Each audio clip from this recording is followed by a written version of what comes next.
ଆଜିର ଏହି ବିଧାନସଭା ଅଧିବେଶନ କାର୍ଯ୍ୟକ୍ରମ ଆରମ୍ଭ କରିବା ନିମନ୍ତେ ସମସ୍ତ ସଦସ୍ୟ ଓ ସଦସ୍ୟାଙ୍କ ତରଫରୁ ବାଚସ୍ପତି ମହୋଦୟଙ୍କୁ ତାଙ୍କର ଅଭିଭାଷଣ ରଖିବା ନିମନ୍ତେ ସାଦର ନିମନ୍ତ୍ରଣ ଜଣାଉଅଛି।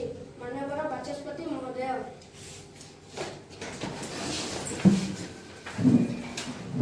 धन्यवाद सचिव महोदय और विधानसभा उपस्थित समस्त सदस्यगण मु आज अधिवेशन रे आपण मानक स्वागत जनाऊछि।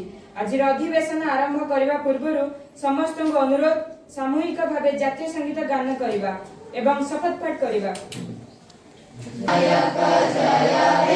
भारत भाग्य विधाता पंजाब सिंध गुजरात मराठा द्राविड़ उत्कल बंग विंध्य हिमाचल जमुना गंगा उच्चल जलधि तरंग तब शुभ नामे जागे तब शुभ आशीष मागे गाए तब जय गाथा जन गण मंगलदायक जय हे भारत भाग्य विधाता जय हे जय हे जय हे जय जय जय जय हे जय हे। शपथ पाठ। आमे ईश्वरंक नामरे शपथ करूछु जे गृहरे शांति श्रृंखला रक्षा करिवा पई यथा साध्य चेष्टा करिबु जनसाधारणक सहित संपर्कित प्रश्न काल कार्यक्रम रे भाग नै आईन सुशासन साहाय्य गृहर आदेश को ईश्वर आदेश भावी सादर ग्रहण करिबो। आज प्रश्नकाल अधिवेशन रे विरोधी दल तंत्र प्रश्न नंबर 201 और 205 उपस्थापन करंतु। धन्यवाद बाचस्पति महोदय। शिक्षा होची छात्र छात्री मानकर मौलिक अधिकार। एक सुदृढ़ राष्ट्र निर्माण निमंते शिक्षार आवश्यकता अति गुरुत्वपूर्ण। मोर प्रश्नटी है वर्तमान आम राज्यर प्रचलित सिलेबस आउटडेटेड हो गलानी।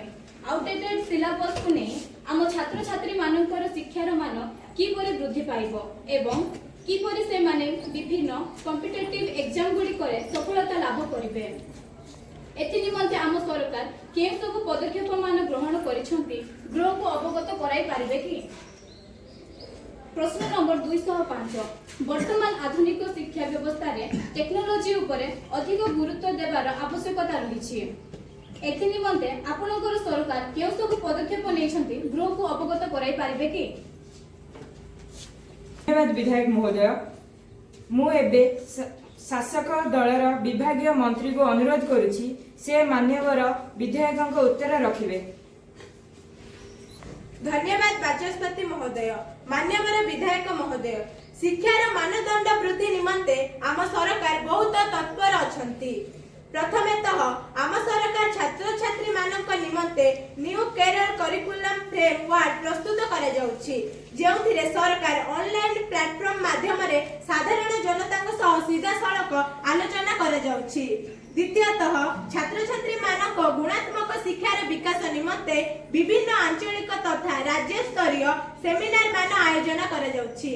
तृतीयतः न्यू करिकुलम प्रस्तुति रे निमंते on service teacher training programme गुडी का आयोजन करा जाउछि।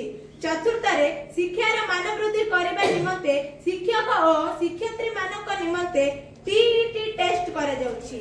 विधायक महाशयकर प्रश्न नंबर 205 रो उत्तर रे मु कहिबि जे आम सरकार नूतन टेक्नोलॉजी ऊपर विशेष गुरुत्व दैछंती।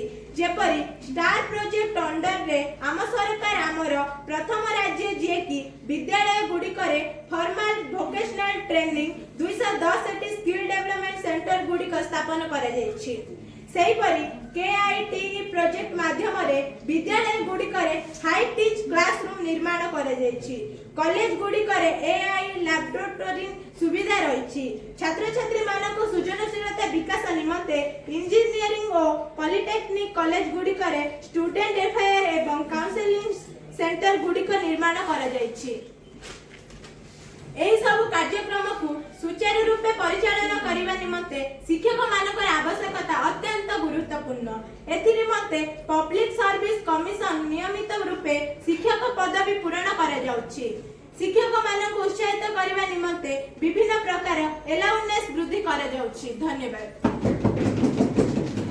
धन्यवाद मंत्री महोदय, आपण आपणकर सुचिंतित मतामत रखिथिबारु। वर्तमान मु विरोधी दल विधायक को अनुरोध करुछि सेमानकर 210 नंबर प्रश्न को उपस्थापन करंतु। बाचस्पति महोदय, शिक्षा व्यवस्थार उन्नति हेबा कोउथिबा सरकार कहि पारिबे कि आजिर दिन रे आम राज्य रे विभिन्न विद्यालय रे अधारु पाठ छाड़ीथिबा छात्र छात्री मानकर संख्या 30% रहिछि। एते परिमाणर छात्र छात्री मानकर विद्यालय रे अनुपस्थित रहिबा एवं गाँ गुड़िकर एमानकर संख्या मध्य किछि कम नुहे। एते परिमाणर ड्रप आउट कोन पाई एहा कोन प्रश्नवाची अटे। मंत्री महोदय कहि पारिबे कि एहार कारण कोन एवं एथि पाई आपणकर सरकार केउ सबु पदक्षेप ग्रहण करिसथि। धन्यवाद विधायक महोदय। वर्तमान शासक दलर विभागीय मंत्री को अनुरोध रहिबो मान्यवर विधायक को उत्तर रखिबे। धन्यवाद बाचस्पति महोदय। मान्यवर विधायक महोदय, समस्त छात्र छात्री मानकर मौलिक अधिकार शिक्षा को दृष्टि रखी समस्त छात्र छात्री विद्यालय को नियमित आसिबे सेतिपई हम सरकार विभिन्न दिग उपर गुरुत्व दिया जाउछि। जेपरि कि समस्त विद्यालय रे नियमित मध्याह्न भोजन व्यवस्था करा जायछि।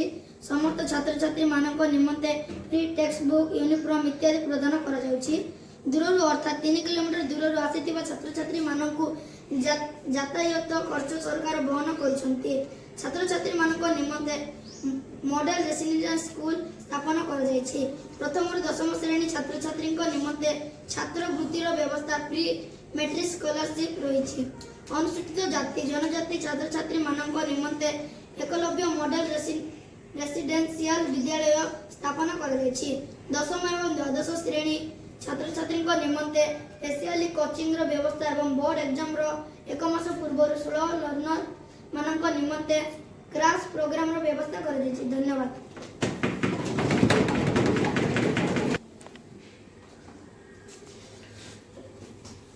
आजिर प्रश्न उत्तर कार्यक्रम को एठारे समाप्त करिबा। धन्यवाद।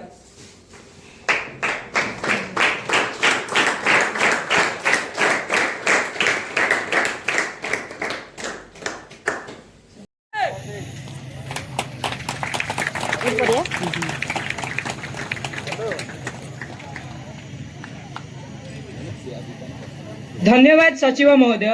विधानसभा उपस्थित समस्त सदस्यगण मु आजिर अधिवेशन रे आपण मानक स्वागत जनाउछि।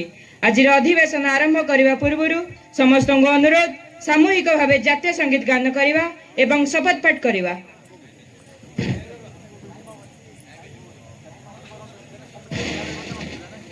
अधिवेशन रे विरोधी दल तांकर प्रश्न नंबर 201 और 205 उपस्थापन करंतु। धन्यवाद बाचस्पति महाशय। शिक्षा हेउची छात्र छात्री मानकर मौलिक अधिकार। एक सुदृढ़ राष्ट्र निर्माण निमंते शिक्षार आवश्यकता अति गुरुत्वपूर्ण।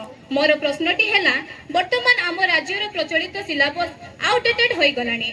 आउटडेटेड सिलेबस नहीं आम छात्र छात्री मानकर शिक्षार मान किपरि वृद्धि पाइबो एवं किपरि से माने विभिन्न कॉम्पिटिटिव एग्जाम गुडी करे सफलता लाभ करिवे, एथि निमंते आम सरकार के सब पदक्षेप ग्रहण करिसंती गृह को अवगत कराई पारिबे कि? प्रश्न नंबर 205 व्यवस्था रे टेक्नोलॉजी उपरे अधिक गुरुत्व देबार आवश्यकता रहिछि। एथि निमंते आपनकर सरकार के सब पदक्षेप ग्रहण करिसंती गृह को अवगत कराई पारिबे कि? महोदय, वर्तमान मु शासक दलर विभागीय मंत्री को अनुरोध करुछि से मान्यवर विधायक को उत्तर रखिबे। धन्यवाद बाचस्पति महोदय। मान्यवर विधायिका महोदय, शिक्षार मानदंड वृद्धि करने निमंते आम सरकार बहुत तत्पर अछंती। प्रथमेतः आम सरकार छात्र छात्री मानक କରାଯାଉଛି, ଯେଉଁଥିରେ ସରକାର ଅନଲାଇନ ପ୍ଲାଟଫର୍ମ ମାଧ୍ୟମରେ ସାଧାରଣ ଜନତାଙ୍କ ସହ ସିଧାସଳଖ ଆଲୋଚନା କରାଯାଉଛି।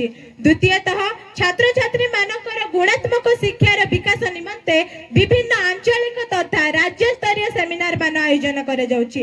ତୃତୀୟରେ ନ୍ୟୁ କରିକୁଲମ ପ୍ରସ୍ତୁତି ନିମନ୍ତେ in service teacher training program ଗୁଡ଼ିକ ଆୟୋଜନ କରାଯାଉଛି। ଚତୁର୍ଥରେ ଶିକ୍ଷାର ମାନ ବୃଦ୍ଧି କରିବା ନିମନ୍ତେ ଶିକ୍ଷକ ଓ ଶିକ୍ଷୟିତ୍ରୀ ମାନଙ୍କର ନିମନ୍ତେ ଟିଇଟି ଟେଷ୍ଟ କରାଯାଉଛି। ବିଧାୟକ ମହାଶୟଙ୍କର ପ୍ରଶ୍ନ ନମ୍ବର 205 ର ଉତ୍ତରରେ ମୁଁ କହିବି ଯେ ଆମ ସରକାର ନୂତନ ଟେକ୍ନୋଲୋଜି ଉପରେ ବିଶେଷ ଗୁରୁତ୍ୱ ଦେଇଛନ୍ତି।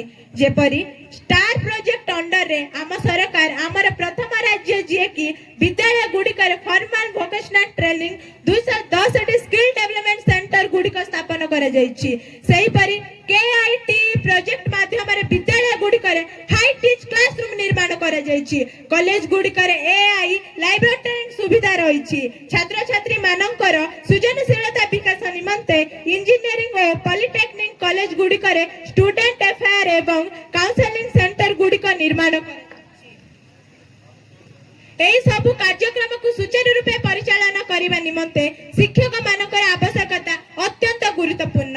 ଏହି ନିମନ୍ତେ ପବ୍ଲିକ ସର୍ଭିସ କମିଶନ ନିୟମିତ ପୂର୍ବେ ଶିକ୍ଷକ ପଦବୀ ପୂରଣ କରାଯାଉଛି। ଶିକ୍ଷକ ମାନଙ୍କୁ ଉତ୍ସାହିତ କରିବା ନିମନ୍ତେ ବିଭିନ୍ନ ପ୍ରକାର ଆଲାଉନ୍ସ ବୃଦ୍ଧି କରାଯାଉଛି। ଧନ୍ୟବାଦ। ଧନ୍ୟବାଦ ମନ୍ତ୍ରୀ ମହୋଦୟ, ଆପଣ ଆପଣଙ୍କର ସୁଚିନ୍ତିତ ମତାମତ ରଖିଥିବାରୁ। ବର୍ତ୍ତମାନ ମୁଁ ବିରୋଧୀ ଦଳର ବିଧାୟକଙ୍କୁ ଅନୁରୋଧ କରୁଛି ସେମାନଙ୍କର 210 ନମ୍ବର ପ୍ରଶ୍ନକୁ ଉପସ୍ଥାପନ କରନ୍ତୁ। ଧନ୍ୟବାଦ ବାଚସ୍ପତି ମହୋଦୟ। ଶିକ୍ଷା ବ୍ୟବସ୍ଥାର ଉନ୍ନତି ହେବା କହୁଥିବା ସରକାର କହିପାରିବେ କି ଆଜିର ଦିନରେ ଆମ ରାଜ୍ୟରେ ବିଭିନ୍ନ ବିଦ୍ୟାଳୟରେ ଅଧାରୁ ପାଠ ଛାଡ଼ିଥିବା ଛାତ୍ରଛାତ୍ରୀ ମାନଙ୍କର ସଂଖ୍ୟା 300% ରହିଅଛି। ଏତେ ପରିମାଣର ଛାତ୍ରଛାତ୍ରୀ ମାନଙ୍କର ବିଦ୍ୟାଳୟରେ ଅନୁପସ୍ଥିତ ରହିବାର କାରଣ କ'ଣ ଏବଂ ଗାଁ ଗୁଡ଼ିକରେ ଏମାନଙ୍କର ସଂଖ୍ୟା ମଧ୍ୟ କିଛି କମ୍ ନୁହେଁ। ଏତେ ପରିମାଣର ଡ୍ରପ୍ ଆଉଟ୍ କ'ଣ ପାଇଁ? ଏହା ଏକ ପ୍ରଶ୍ନବାଚୀ ଅଟେ। ମନ୍ତ୍ରୀ ମହାଶୟ କହିପାରିବେ କି ଏହାର କାରଣ କ'ଣ ଏବଂ ଏଥିପାଇଁ ଆପଣଙ୍କର ସରକାର କେଉଁ ସବୁ ପଦକ୍ଷେପ ଗ୍ରହଣ କରିଅଛନ୍ତି? ଧନ୍ୟବାଦ ବିଧାୟକ ମହୋଦୟ। ବର୍ତ୍ତମାନ ଶାସକ ଦଳର ବିଭାଗୀୟ ମନ୍ତ୍ରୀଙ୍କୁ ଅନୁରୋଧ ରହିବ ମାନ୍ୟବର ବିଧାୟକଙ୍କ ଉତ୍ତର ରଖିବେ। ଧନ୍ୟବାଦ ବାଚସ୍ପତି ମହୋଦୟ। ମାନ୍ୟବର ବିଧାୟକ ମହୋଦୟ, ସମସ୍ତ ଛାତ୍ରଛାତ୍ରୀ ମାନଙ୍କର ମୌଳିକ ଅଧିକାର ଶିକ୍ଷା ଏହାକୁ ଦୃଷ୍ଟିରେ ରଖି ସମସ୍ତ ଛାତ୍ରଛାତ୍ରୀ ବିଦ୍ୟାଳୟକୁ ନିୟମିତ ଆସିବେ। ସେଥିପାଇଁ ଆମ ସରକାର ବିଭିନ୍ନ ଦିଗରେ ଉପରେ ଗୁରୁତ୍ୱ ଦିଆଯାଇଛି, ଯେପରିକି ସମସ୍ତ ବିଦ୍ୟାଳୟରେ ନିୟମିତ ମଧ୍ୟାହ୍ନ ଭୋଜନର ବ୍ୟବସ୍ଥା କରାଯାଇଛି। ସମସ୍ତ ଛାତ୍ରଛାତ୍ରୀ ମାନଙ୍କ ନିମନ୍ତେ ଫ୍ରି ଟେକ୍ସଟ ବୁକ୍, ୟୁନିଫର୍ମ ଇତ୍ୟାଦି ପ୍ରଦାନ କରାଯାଇଛି। ଦୂରରେ ଅର୍ଥାତ୍ 3 କିଲୋମିଟର ଦୂରରୁ ଆସିଥିବା ଛାତ୍ରଛାତ୍ରୀ ମାନଙ୍କୁ ଯାତାୟାତ ଖର୍ଚ୍ଚ ସରକାର ବହନ କରୁଛନ୍ତି।